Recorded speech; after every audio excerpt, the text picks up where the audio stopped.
Hello everyone! Ako ang inyong Mare ng Bayan, Mare Yao. At syempre may paalala tayo para sa ating mga OFWs, mapa land-based man or sea-based.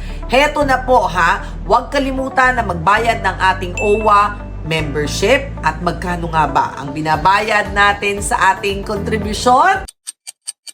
Hindi nyo alam ano? Ay, nako, sa dami ng mga tinanong nating mga kamag-anak at syempre mga seafarers, kahit na minsan ng ating mga nasa land base, hindi alam kung magkano ang ibinabayad sa ating OWA membership.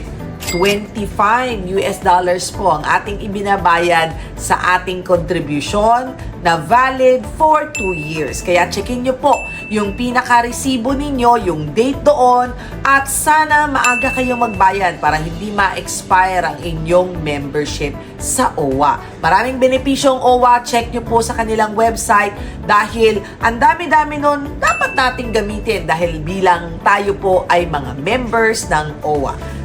Yan ha, huwag niyong kalimutan. Again, ito ang Say ni Mare.